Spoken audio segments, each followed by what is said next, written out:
నమస్కారం, వార్తలకు స్వాగతం. ముందుగా ముఖ్యాంశాలు. పైప్ లైన్ ద్వారా నేరుగా ఇంటికి gas connection, CM Chandrababu Naidu వెల్లడి.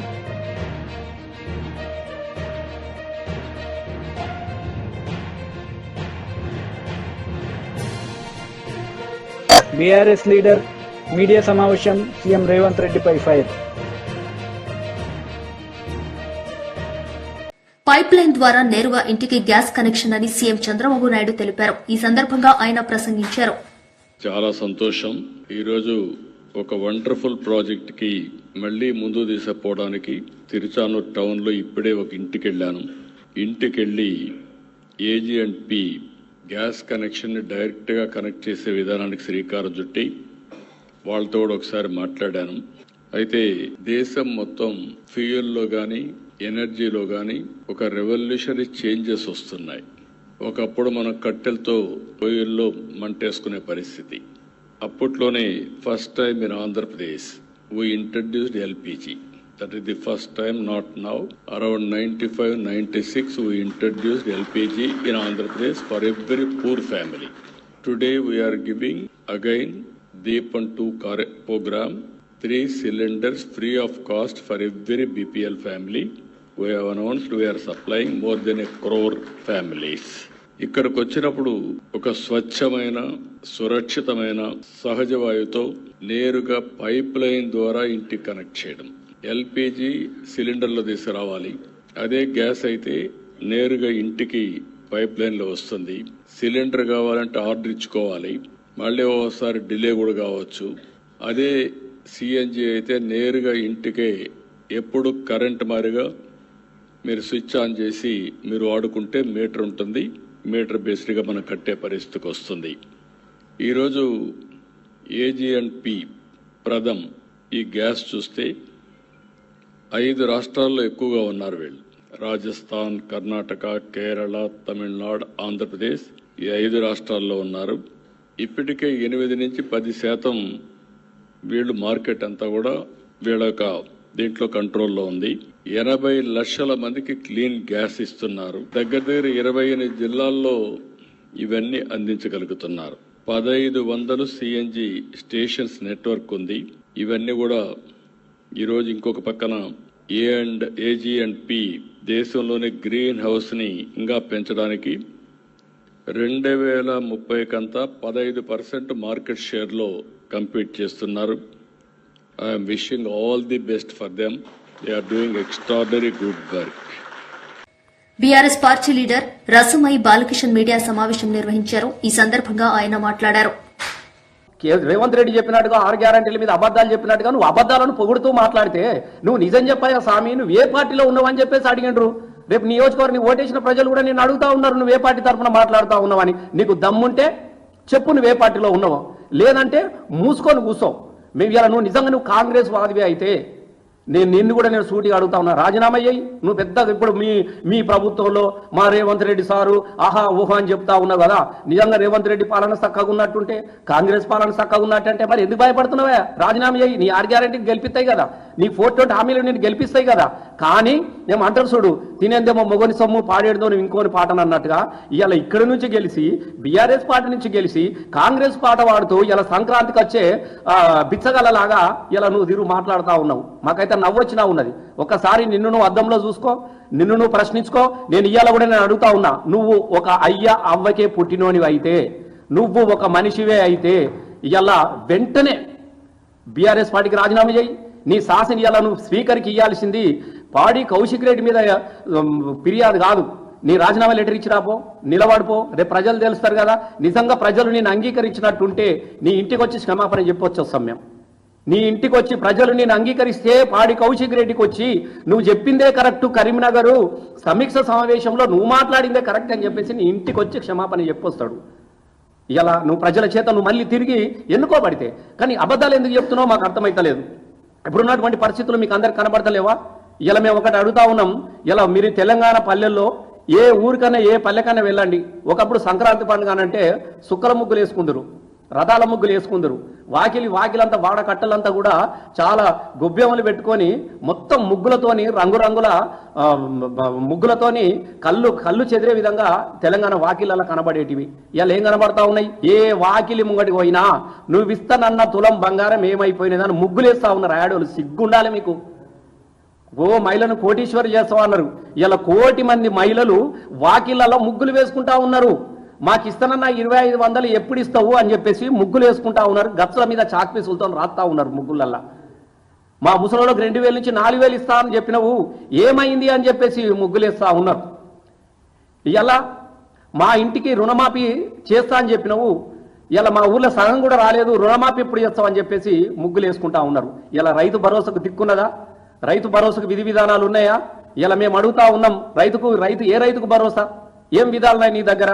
ఇవాళ వాళ్ళట విఓలు విఆర్ఓలు పోయి మొత్తం ఎంపీడీఓ గారు నోడల్ అధికారికంగా ఉండి మొత్తం పొలాల పొంట గట్ల పొంట తిరుక్కుంటా చెట్ల పొంట తిరుక్కుంటా ఆయన రాస్తాడట, ఇగో ఇంతమందికి సాగున్నాయని. ఇది ఎక్కడన్నా అయ్యే పనేనా?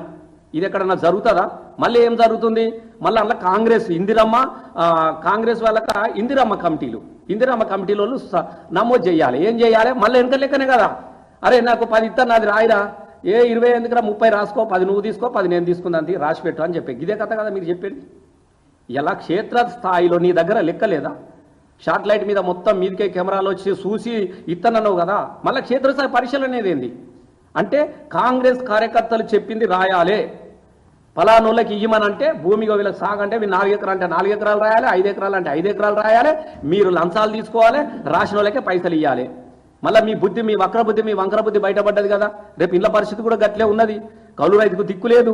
మీరు ఇస్తా అన్నటువంటి ఏ గ్యారంటీలో కూడా ఇలా ఒక విధి విధానాలు అంటూ రూపొందించుకోలేదు. అంత గాలిలో మేడలు కడతా ఉన్నారు. కేవలం స్థానిక లోకల్ బాడీ ఎలక్షన్ల వరకు ప్రజలను మభ్య పెట్టాలి కాబట్టి దీన్ని తాత్సారం చేయాలి, దీన్ని ఆలస్యం చేయాలి.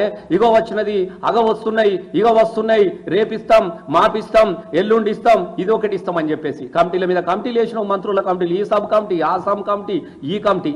మరి అన్ని కమిటీల రిపోర్ట్లు ఉన్నాక మళ్ళీ ప్రజల దగ్గరికి వెళ్ళి మళ్ళీ క్షేత్రస్థాయి పరిశీలన ఏంది నాకు అర్థమైతలేదు. కాబట్టి ఇవి ప్రశ్నించినందుకు చాలా రోజులుగా కౌశిక్ రెడ్డి యాక్టివ్గా పనిచేస్తూ ఉన్నాడు కాబట్టి పార్టీలో ఆయన మీద వ్యక్తిగతమైనటువంటి ద్వేషాన్ని పెంచుకున్నారు. ఎందుకు? అందరిలాగా బానిసలాగా బతకడం వాళ్ళకి ఇష్టం కాదు. వాళ్ళని కూడా కొనాలనుకున్నారు. రకరకాల బెదిరింపులు జరిగినాయి.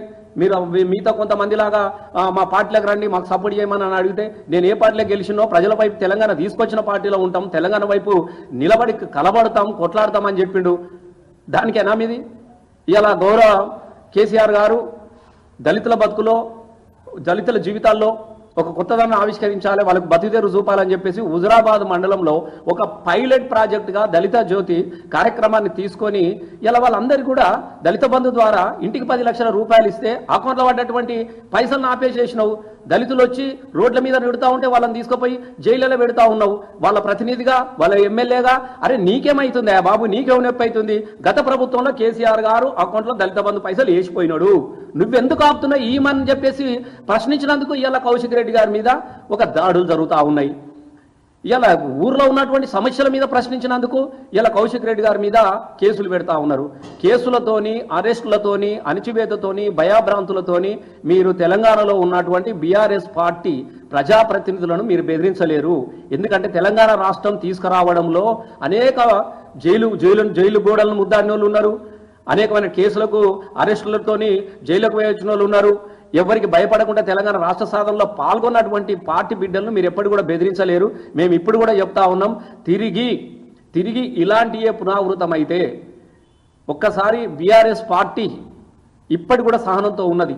ప్రజలు ఒక తీర్పు ఇచ్చిరు, ఒక మార్పును కోరుకున్నారు. ఆ మార్పుకు మనం కూడా కట్టుబడి ఉండాలన్నటువంటి ఒకే ఒక ఆకాంక్షతోని, ఒక క్రమశిక్ష కలిగినటువంటి పార్టీ ప్రతినిధులుగా ఇలా కేసీఆర్ గారు ఆదర్శాన్ని చాలా మంది మౌనంగా ఉన్నారు. ఈ మౌనం అనేది చాదగాని తాను అనుకుంటే మీ అంతా వెర్రి పప్పాలు ఇంకొకరు ఉండరు. గోడకు వేలాడదీసిన తుపాకీ కూడా మౌనంగానే ఉంటుంది. అది తీసిరంటే దాని పరిణామం ఎట్లా ఉంటుందో కూడా మీరు తెలుసుకోవాల్సిందిగా కోరుతా ఉన్నాం.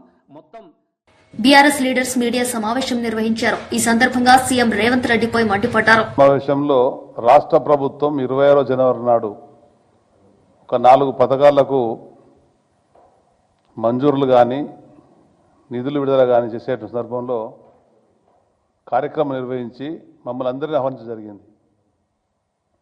బాధ్యత కలిగినటువంటి ప్రజాప్రతినిధులుగా మేమందరం బీఆర్ఎస్ పార్టీ పక్షాన్ని ఎంపికైనటువంటి ఎమ్మెల్యేలు ఎమ్మెల్సీలు పాల్గొనడం జరిగింది. జిల్లా కలెక్టర్ సంబంధించిన అంశాలన్నీ చెప్పిన తర్వాత ప్రజల పక్షాన రైతాంగం పక్షాన కాంగ్రెస్ పార్టీ ఎన్నికలు చెప్పినటువంటి విషయాలలో 6 గ్యారెంటీల గురించి ప్రధానంగా రైతు భరోసా 2024లోనే 2 పంటలకు ఇవ్వాల్సినటువంటి రైతు భరోసా 15,000 చొప్పున ఇవ్వకుండా కేవలం 12,000 రూపాయలు ఎకరాకి ఇస్తామనేటువంటి మాట ఇప్పుడు చెప్తే పాతయాన్ని కూడా మీరు డబ్బులు కట్టండి, ఇస్తాన్న మాట ప్రకారంగా నిధులు విడుదల చేయండి అని కరీంనగర్ మాజీ మంత్రి గంగుల కమలాకర్ గారు, హుజూరాబాద్ ఎమ్మెల్యే పాడి కౌశిక్ రెడ్డి గారు, నేను అన్ని విషయాలను మాట్లాడితే ఏవి కూడా జవాబులు ఇవ్వకుండా కాంగ్రెస్ పార్టీ ఎమ్మెల్యేలను మాట్లాడడం, దానికి అనుగుణంగా బీఆర్ఎస్ పార్టీ అని చెప్పుకుంటూ కాంగ్రెస్ ఎజెండాను మోస్తున్నటువంటి జగిత్యాల ఎమ్మెల్యే సంజయ్ గారికి కూడా అవకాశం జరిగింది. వెంటనే కౌశిక్ రెడ్డి గారు మా యొక్క సమస్యలు మేము చెప్పినటువంటి వాటికి మొదలు పరిష్కార మార్గం చెప్పండి, అదేవిధంగా మాట్లాడుతున్నటువంటి ఎమ్మెల్యే ఏ పార్టీ అని అడిగితే ఒక అప్రజాస్వామ్య పద్ధతిలో అధికారం ఉందని చెప్పనేటువంటి ఒక ఆలోచనతోని కౌశిక్ రెడ్డి గారి అందరినీ కూడా బయటపడడం జరిగింది. ఇది ప్రజాస్వామ్యానికి విఘాతం అని చెప్పని, కాంగ్రెస్ పార్టీ ప్రభుత్వ పనితీరు నిదర్శనం అని చెప్పని దీన్ని మేము పూర్తిగా ఖండిస్తున్నాం. బీఆర్ఎస్ పార్టీ పక్షాన ఉమ్మడి కరీంనగర్ జిల్లా రైతాంగం కొరకు, ఉమ్మడి కరీంనగర్ జిల్లాలో ఉన్నటువంటి పేదవాళ్ళ కొరకు ప్రభుత్వాన్ని ప్రశ్నిస్తూ ఉంటామని చెప్పని, ప్రభుత్వం ఇచ్చినటువంటి హామీలు, కాంగ్రెస్ పార్టీ ఇచ్చిన హామీలు అమలైనంత వరకు మేము వాళ్ళను వదిలిపెట్టేది లేదని చెప్పని, మీరు ఎన్ని విధాలుగా ఇబ్బందులు పెట్టినా మా గొంతు నొక్కాలని ప్రయత్నించినా కానీ మేము ప్రజాపక్షాలు ఉంటామని చెప్పే సందర్భంగా తెలియజేస్తూ ఇవాళ కరీంనగర్ జరిగినటువంటి సంఘటన అదృష్టకర సంఘటన. అది ప్రభుత్వం సక్రమంగా నడిపిస్తాము అని కేసీఆర్ గారు కేవలం 10,000 రూపాయలు రైతులకి బిచ్చమేసినట్టు ఇస్తా ఉన్నాడని ఆ రోజు రేవంత్ రెడ్డి గారు చెప్పింది ఒక్కసారి గుర్తు చేసినాం. మరి మీరే కదా రైతులందరికీ కూడా 15,000 రూపాయల రైతు భరోసా వేస్తామని చెప్పిండ్రు. మరి వేస్తామని చెప్పిన తర్వాత ఇవాళ మీరు అధికారంకి వచ్చిన తర్వాత ఇవాళ దాకా ఒక్కసారి కూడా రైతు భరోసా అనే పథకాన్ని మీరు కొనసాగించలేదు, వెయ్యలేదు కదా రైతులకి. ఇవాళ దాకా మీరు ఎందుకు వేయలేదు అని నేను అడిగిన. మరి వాళ్ళు వచ్చి దాదాపు సంవత్సరం అవుతుంది. రబీ పోయింది, యాసంగి పోయింది, 2 సీజన్లు పోయినాయి. 2 సీజన్లలో రైతు బంధు అనేది వాళ్ళు వెయ్యలేదు. మళ్ళా ఇప్పుడు వేస్తామని చెప్తా ఉన్నారు, వేస్తారో లేదో కూడా తెలియదు.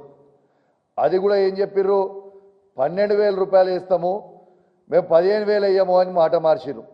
మరి నేను ఒక్కటే అడుగుతున్నా, మీకు చేత కాకపోతే ఆ రోజు మీరు మాట ఇచ్చి రైతులను ఎందుకు మోసం చేసిండ్రు రేవంత్ రెడ్డి గారు అని నేను ప్రశ్నిస్తా ఉన్నా. ఆ రోజు ప్రశ్నిస్తా ఉన్నా, ఈరోజు అక్కడ కరీంనగర్ కలెక్టరేట్లో కూడా ఇదే అడిగిన. దానికి సమాధానం చెప్పరు. దాంతోపాటు ముఖ్యమంత్రి రేవంత్ రెడ్డి గారు రైతు రుణమాఫీ మేము 100% చేసినామని చెప్తా ఉన్నారు. ఇది పూర్తి అవాస్తవము. మరి నా హుజూరాబాద్ నియోజకవర్గంలో ఇవాళ కేవలము 45 నుంచి 50% మాత్రమే రుణమాఫీ అయింది. ఇంకొక 50% రైతులకి ఇంకా రుణమాఫీ కాలేదు. ఖచ్చితంగా మీరు రుణమాఫీ చెయ్యాలి అని నేను 3 మంత్రుల సాక్షిగా మొత్తము అందరి ముంగట మొత్తం అధికారులు ఉన్న ముందల్నే నేను చెప్పడం జరిగింది. దానికి జవాబు చెప్పరు. అదేవిధంగా హుజూరాబాద్ నియోజకవర్గంలో దళితులది దళిత బంధు అనే ఒక పథకంని కేసీఆర్ గారు పైలట్ ప్రాజెక్ట్గా తీసుకున్నారు. దాదాపు సాచ్యురేషన్ మోడ్లో 18,500 దళిత కుటుంబాలకి ఇలా దళిత బంధు కేసీఆర్ గారు ఇచ్చిండ్రు. దాని 2వ విడత అనేది మీరు ఆపమని కాపీ ఇచ్చిండ్రు, మీరు ఆపమని ఆర్డర్స్ ఇచ్చిండ్రు. మరి దాని సంగతి ఏంది? మేము రెండో విడత దళిత బంధు ఇవ్వమని అడిగితే పోలీస్ అధికారులు మా మీద కేసులు పెడతా ఉన్నారు, వాళ్ళని ఇబ్బంది పెడతా ఉన్నారు. దీని సంగతి ఏంది అని మేము వైఎస్ఆర్సీపీ లీడర్ చంద్రశేఖర్ రెడ్డి మీడియా సమావేశం నిర్వహించారు. ఈ సందర్భంగా టీడీపీ నేతలపై ఆయన మండిపడ్డారు. ఇంతవరకు దాదాపు ప్రభుత్వం వచ్చి 6 నెలలు గడిచిపోయినప్పటికీ కూడా ఆ యొక్క జాయింట్ స్టాఫ్ కౌన్సిల్ ఊసేలేదు. అట్లీస్ట్ ఉద్యోగ సంఘ నాయకులను కూడా పిలిచి మాట్లాడి మీ ప్రాబ్లమ్స్ ఏంటి, మీకు రావాల్సినటువంటి అమౌంట్ ఏమున్నాయి అనేది అడగకుండానే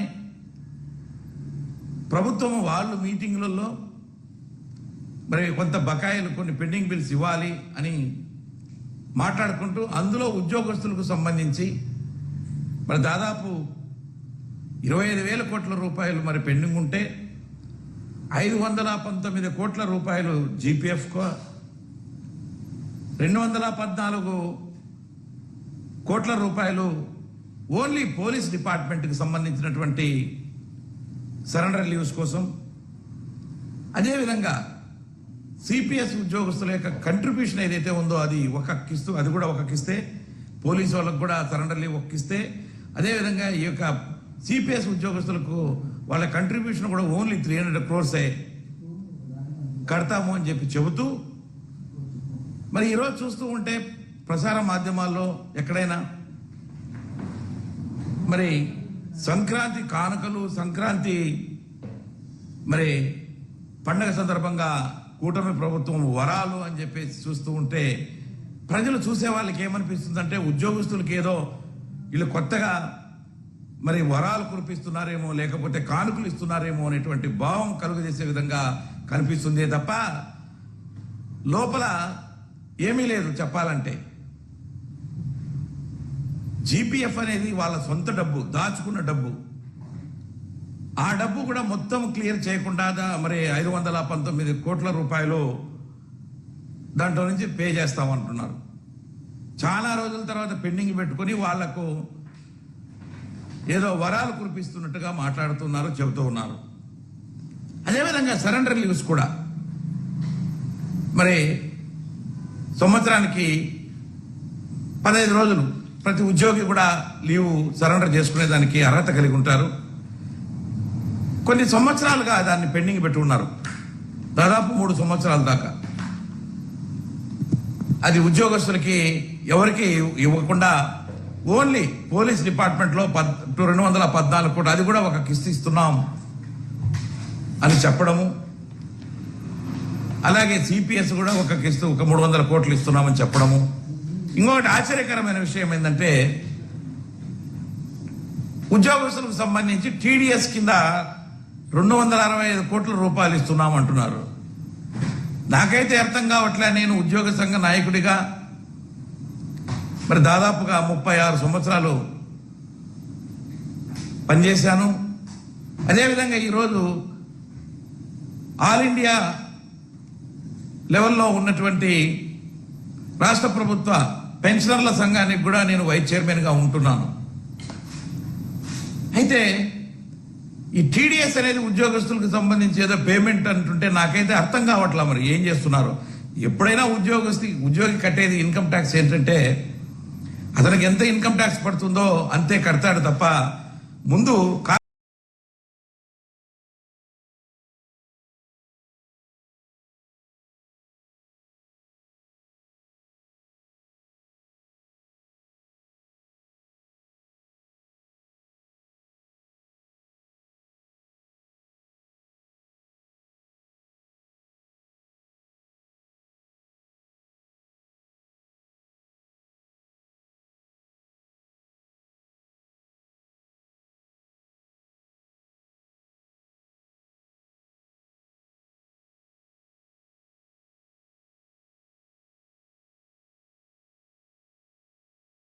కడప జిల్లా బద్వేల్ వైఎస్ఆర్సీపీ పార్టీ నాయకులు బిజివేముల రామసుబ్బారెడ్డి తన నివాసంలో మీడియా సమావేశం నిర్వహించారు. ఈ సందర్భంగా వారు మాట్లాడుతూ ప్రజలకు, కార్యకర్తలకు సంక్రాంతి శుభాకాంక్షలు తెలియజేశారు. వైఎస్ఆర్సీపీ పార్టీ జిల్లా అధికార ప్రతినిధిగా నన్ను నియమించినందుకు ఎంపీ అవినాష్ రెడ్డి, జిల్లా అధ్యకులు Ravindra Reddy, MLC D C Govind Reddy, MLA doctor Dasari సుధాలకు కృతజ్ఞతలు తెలిపారు. జిల్లా నాయకులందరికీ కూడా పేరు పేరున శిరస్సు వంచి నాకు ఈ అవకాశం ఇచ్చిన అందరికీ కూడా శిరస్సు వంచి ధన్యవాదాలు తెలుపుతున్నా, సంక్రాంతి శుభాకాంక్షలు తెలుపుతున్నాను. ఆ తర్వాత ప్రియతమ ముఖ్యమంత్రిగా ఆయన కుమారుడైన జగన్మోహన్ రెడ్డి గారు ముఖ్యమంత్రి అయినాక ప్రజలందరూ కూడా నా వాళ్ళు, అన్ని పార్టీలు నా వాళ్ళు, కుల మతాలకు అతీతంగా నా వాళ్ళకి నేను సాయం చేయాలా అనే పదముతో ముందుకెళ్లాడు. మరి 22 డిసెంబర్లో 2022 డిసెంబర్ 22వ తేదీన మాకు మనకొస్తే మా పంచాయతీకి దాదాపు 2 కోట్ల రూపాయలు క్రాప్ ఇన్సూరెన్స్ వచ్చింది. మరి 23లో ఎకరాకు 6,000 అంతనా ఇచ్చాడు. అలాగే రీఎంబర్స్మెంట్ ఇచ్చాడు. మరి ప్రతి ఒక్కటి కూడా రైతులకు ఏమి జరిగినా గానీ, ఎన్ని కష్టాలున్నా గానీ, తను 2 ఏళ్లు కరోనా వచ్చి ఆయన 5 ఏళ్ల ముఖ్యమంత్రిలో 2 ఏళ్లు వేస్ట్ గా పోయింది. 2 ఏళ్లు పోయినా 5 ఏళ్లలో 2 ఏళ్లు పోయినా 3 ఏళ్లు పరిపాలన చేసినా గానీ బెస్ట్ ముఖ్యమంత్రిగా అనిపించుకున్నాడు. ముఖ్యమంత్రి గారికి సెంట్రల్ లో మంచి సపోర్ట్ ఉన్న తర్వాత ప్రియతమ ముఖ్యమంత్రి, మాజీ ముఖ్యమంత్రి ఎన్టీ రామారావు, ఆ తర్వాత రాజశేఖర రెడ్డి గారు, ఆ తర్వాత జగన్మోహన్ రెడ్డి గారు చేసిన సంక్షేమ పథకాల కంటే కూడా ఎక్కువ పని చేయాల్సినది ఉన్నది.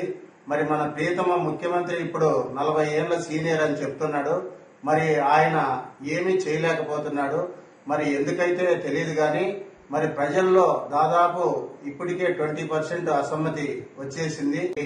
ప్రభుత్వము ఇచ్చిన మాటను మరి నిలబెట్టుకోలేని పరిస్థితుల్లో ఉంది. ఇప్పుడు ఆ నిలబెట్టుకోలేని పరిస్థితిని మేము ఎత్తి చూపుతూ ప్రజల ముందుకు వెళ్లి ప్రజలను మరి గత ప్రభుత్వంలో మాజీ ముఖ్యమంత్రి ప్రియతమ మరి జగన్మోహన్ రెడ్డి గారు ఎలా చేశారో, ఇప్పుడు ఉన్న మన ప్రియతమ ముఖ్యమంత్రి చంద్రబాబు నాయుడు చేసే పనులకి వ్యత్యాసాన్ని ప్రజలకు తెలియజేసేదానికోసమని మాకు ఒక్కొక్క మండలం అయితేనేమి, జిల్లా అయితేనేమి, తర్వాత స్టేట్ అయితేనేమి అధికార ప్రతినిధులుగా మమ్మల్ని అందరినీ కూడా ఒక కూటమిగా ఎన్నుకోవడం జరిగింది.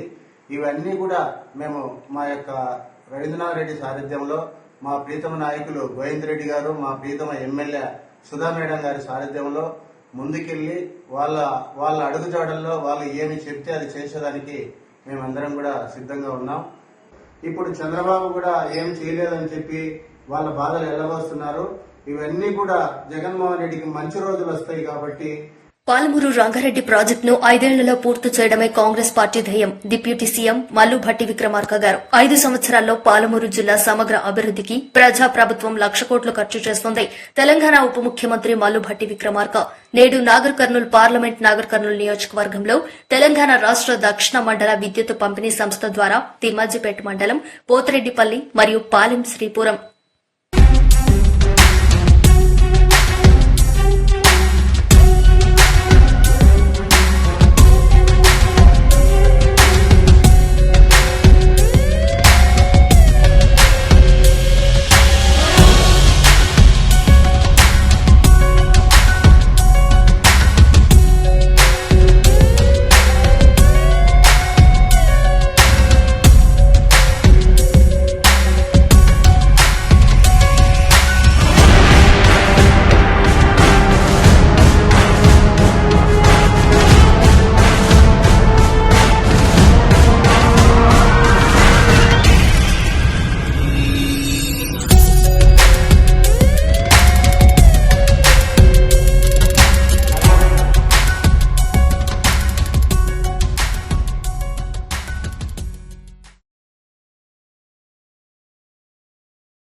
వార్తలు ముగించే ముందు ముఖ్యాంశాలు మరోసారి. పైప్ లైన్ ద్వారా నేరుగా ఇంటికి gas connection, CM Chandrababu Naidu వెల్లడి.